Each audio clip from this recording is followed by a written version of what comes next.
What's up, ladies and gentlemen? Triple Cap here. Today we're going to have a little bit of a story time. I'm going to share with you a story that's happened to me over the last month or so. This is when the story has taken place. So it actually starts a few years back. My son got a new car, and he gave me his old one. For anyone that watches my videos, you know that I usually drive my son's car around if I go to different locations. Otherwise, I'm always flying at the field. Well, anyways, let me tell you a little story. I got this car for my son. He had some problems with it regarding power steering. He had replaced it 2 times, and it went out again a third. He was done with it and basically gave it to me. So it sat for about 3 years. And a few weeks ago, with the help of a friend, I finally decided to get it on the road again. We haul it over to his house and order the parts. The pulley on the power steering was broke from the shaft. It was literally stripped out. So we ordered a new power steering pump and a pulley. After inspecting the car, making sure the engine wasn't locked up and that it would actually start and turn over, because it had been sitting for so long, you never know. Sometimes engines lock up. Well, after inspecting it and checking everything out, we ran into our first problem. The starter died.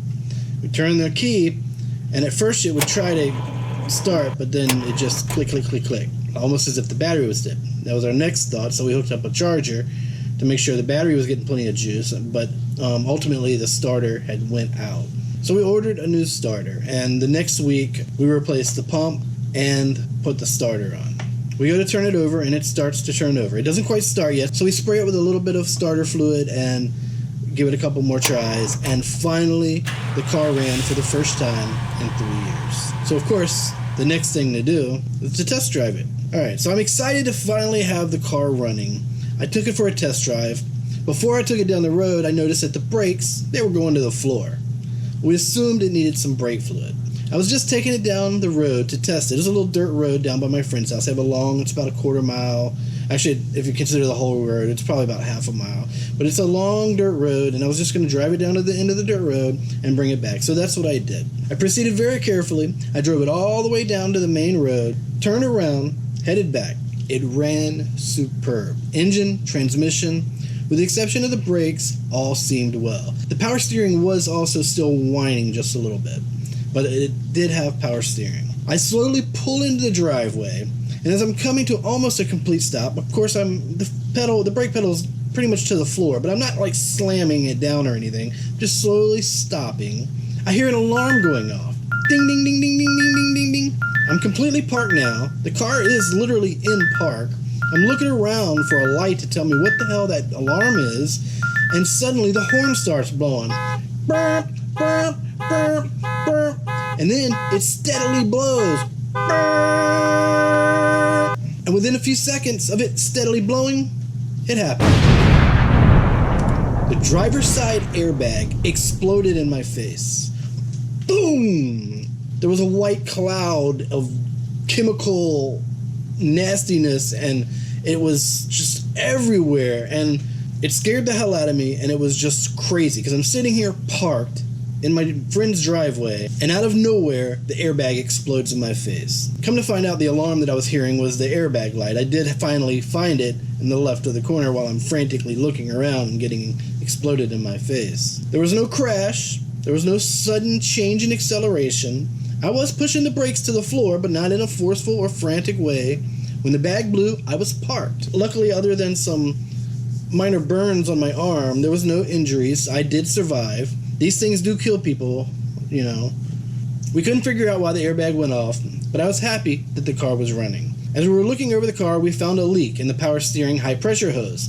This was likely the reason my son went through 2 pumps. We also noticed a lack of brake fluid, so I ordered a new hose and picked up some brake fluid. The following weekend, we installed the new hose, added some brake fluid, and tested it again.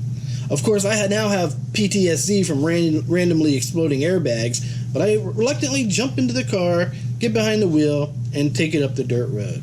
It's already exploded. It can't hurt me now. Once again, it's running great. The brakes are still going to the floor, and as I pull into the driveway, we soon find out why. You can see streaks of fluid in the driveway, where it's shooting out the fluid that we put into it.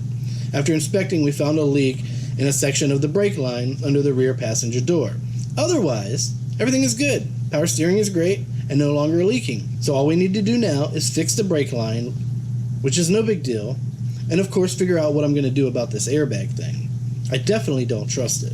Luckily, the passenger airbag seems to be fine.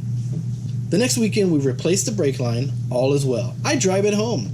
I noticed on the drive home that the suspension may need some work. It seemed to float a bit. Otherwise, it ran great and I was happy. The next night I even drove to my son's house with the car. Anyways, a few days later, I replaced the battery as the one I had was not really holding a charge that well. One of the bolts in the battery terminal was stripped, so I picked up some terminal bolts along with some car wash soap. It has sat for 3 years and needed some really good scrubbing. Of course, I drove my son's car to do this. I didn't drive it. It was sitting in the driveway.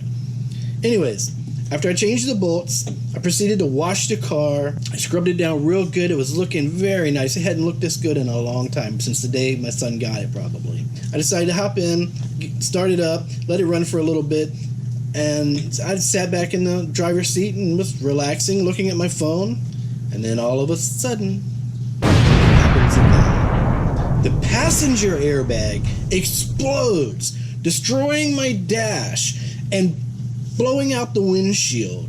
Who would have figured this would happen?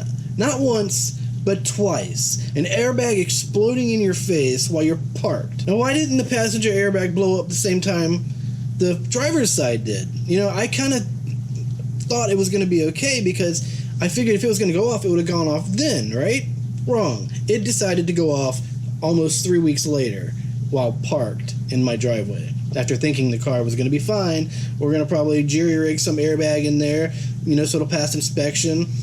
Probably wouldn't plug it up, so the airbag light would probably be on, but I had to figure something. But I would have figured it out. I would have worked it out. It would have been okay. Now my dash is destroyed, literally bent up into the windshield, at like an upside-down V, blown out the windshield. The windshield is shattered to pieces. Well, at this point, I'm pretty much done with it. The car has tried to kill me twice. So I'm going to put it up for sale. If anybody knows anybody that wants to buy this wonderful car, it's a killer deal. It's a 98 Oldsmobile 88. It runs great, great engine, great transmission, brand new battery, brand new starter, brand new power steering, brand new high pressure hose. Recent brake work, may need some suspension work. The airbags were deployed while parked. Dash and windshield are in need of some repair. So anyways, if you want to buy the car, let me know. I'm thinking maybe $600. I'd like to get at least what I've put into it in parts and labor. But you know what? Make me an offer. I'm a reasonable man. Anyways, that's been my last 3 or 4 weeks of my car trying to kill me. Twice. Anyways, guys, I just wanted to share with you that little story of my experience with trying to get a car on the road over the last few weeks. And not sure what I'm going to do. I am going to try to sell it. All jokes aside, I am going to try and get rid of it and get at least some money towards, you know, maybe a down payment or something of a car that's not going to try to kill me, you know. So thanks for watching. Hit the like button, subscribe, and I'll catch you in the next video.